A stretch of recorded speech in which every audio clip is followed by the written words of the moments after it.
So Donald Trump instigating stuff with Zelensky. He made a post, and there's a screenshot of it that's being shared all over social media about Zelensky and this war, to which even Trump even claims to Zelensky, you should have never started this war. Okay, well, what's going on here? Let's go ahead and talk about it. So, this was a post from social media or from Donald Trump's Truth Social. Think of it. A modestly successful comedian, Vladimir Zelensky, talked the United States of America into spending $350 billion to go into a war that couldn't be won, that never had to start, but a war that he, without the U.S. and Trump, will never be able to settle. Wow. The United States has spent $200 billion more than Europe, and Europe's money is guaranteed, while the United States will get nothing back. Why didn't sleepy Joe Biden demand equalization, in that this war is far more important to Europe than it is to us? We have a big, beautiful ocean as separation. On top of this, Zelensky admits that half the money we sent him is missing. As we all know, I think we know what St. Alphonse Capone would say. I'm looking up. I'm looking down. I'm looking at your pockets. Where's the money? I don't have the money. Well, it's time for you to go have a nice, cool swim at the bottom of Lake Michigan. He refuses to have elections, is very low in Ukrainian polls, and the only thing he is good at was playing Biden like a fiddle. A dictator without elections. Zelensky better move fast, or he is not going to have a country left. In the meantime, we are successfully negotiating an end to the war with Russia, something I'll admit only Trump and the Trump administration can do. Biden never tried. Europe has failed to bring peace, and Zelensky probably wants to keep the gravy train going. I love Ukraine, but Zelensky has done a terrible job. His country is shattered, and millions have unnecessarily died. And so it continues. So here we go. Let's go ahead and pull this up here. But think of it, a modestly successful comedian. President Zelensky talked the United States of America into spending $350 billion to go into a war that basically couldn't be won, that never had to start and never would have started if I was president, not even a chance. And it didn't start for 4 years, never would have started. But a war that he, without the U.S. and Trump, will never be able to settle. They'll never settle that war without our involvement. That's why they did such a great job this weekend. That's why Saudi Arabia did such a great job this weekend in hosting. The United States has spent $200 billion more than Europe, and Europe's money is guaranteed. They get their money back. It's a form of a loan. Nobody knows that. I know that. I said, why isn't somebody saying, we do it the same way? And we spent much more money. We have to equalize. But while the United States gets nothing back, so they get their money back. It's a loan. We just give our money.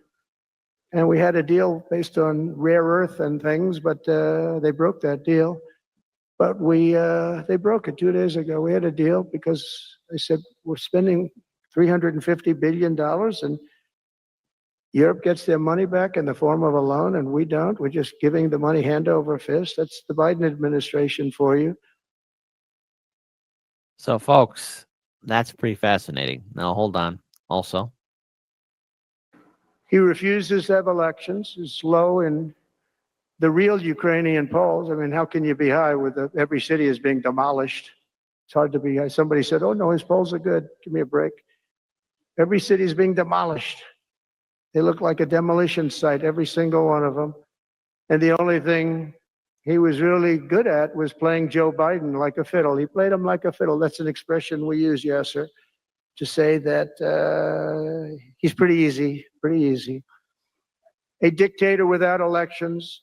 Zelensky better move fast or he's not going to have a country left. Got to move fast because that war is going in the wrong direction. In the meantime, we're successfully negotiating an end to the war with Russia, something I'll admit that only Trump is going to be able to do in the Trump administration. We're going to be able to do it.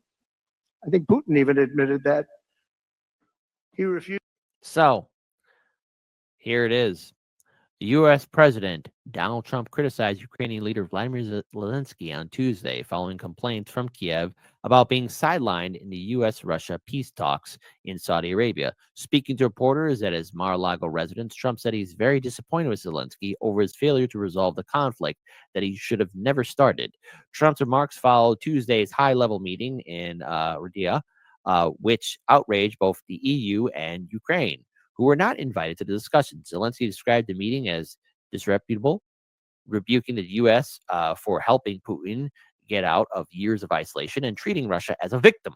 He also insisted that his country would reject any terms that might result in negotiations in Saudi Arabia.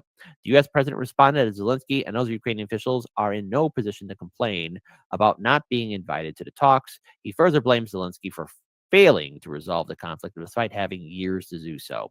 The U.S. president pointed out that negotiations with Russia were going very well, expressing confidence that he has the power to end this war in order to save lives. Both Moscow and Washington have praised the talks as highly productive, with Russian Foreign Minister Sergei Lavrov stating that the delegations worked quite successfully on improving relations. The sides not only listened, but also heard each other, Lavrov said, adding that the U.S. was beginning to better understand Russia's position. As a result of the talks, the sides agreed that the way should be paved to restoring U.S.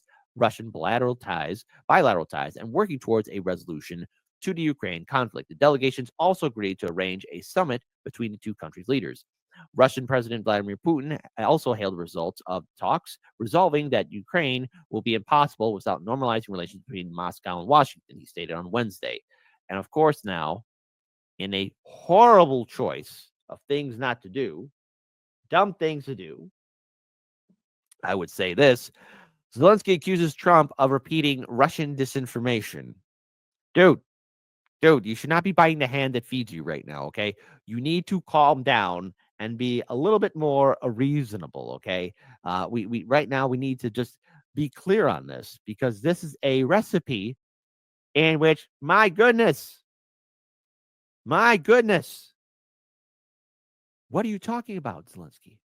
So, U.S. President Donald Trump's claim that Vladimir Zelensky's approval ratings are dangerously low is Russian disinformation, the Ukrainian leader has insisted, claiming the majority of Ukrainians trust his leadership. During a White House press conference following a meeting between the U.S. and Russian officials in Saudi Arabia on Tuesday, Trump suggested that Zelensky's approval rating in Ukraine is 4%. The Kiev International Institute of Sociology said on Wednesday, however, that in survey in January, 57% of Ukrainians expressed trust in Zelensky, an increase from 54% the previous months. Zelensky cited the Ukrainian poll as counter evidence to Trump's skepticism about the level of public support he enjoys. He noted that Ukrainian officials are aware of this disinformation and recognize that it's coming from Russia. He stressed that if anyone wants to replace me right now, it's not going to happen. But regardless of which, this is madness. He also urged Trump's special envoy for Ukraine, Keith Kellogg, who is currently visiting Kiev, to speak to the people and ask them if they trust their president. Whether they trust Russian President Vladimir Putin, let him ask them about Trump. Speaking to the media on Wednesday, Trump pointed to the absence of elections in Ukraine due to Zelensky's declaration of martial law. I hate to say it, but he's down at 4%. He's characterized the situation in Ukraine as dire, saying that it's been blown to smithereens and is nearly impossible to live in. Okay, so if we are not going to have these true peace talks, I mean, my goodness, we have to really address the other problem. You cannot just go around here instigating a fight with a country that's kind of been flipping the bill, all right? So Trump then decided to do this as well. U.S. President Donald Trump has argued that his election victory was critical in preventing WW3. Well, let's not go that far there, buddy. He has claimed that if former President Kamala Harris had been elected last November, a global conflict would have arisen within a year.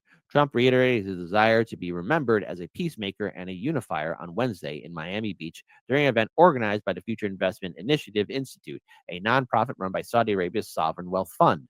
Oh, hey, the top rich percent, the top, just making their own little institute. He said that resolving the conflicts in the Middle East and Ukraine are his key foreign policy objectives. There's no profit for anyone in having World War III, and you're not so far away from it, Trump told the audience.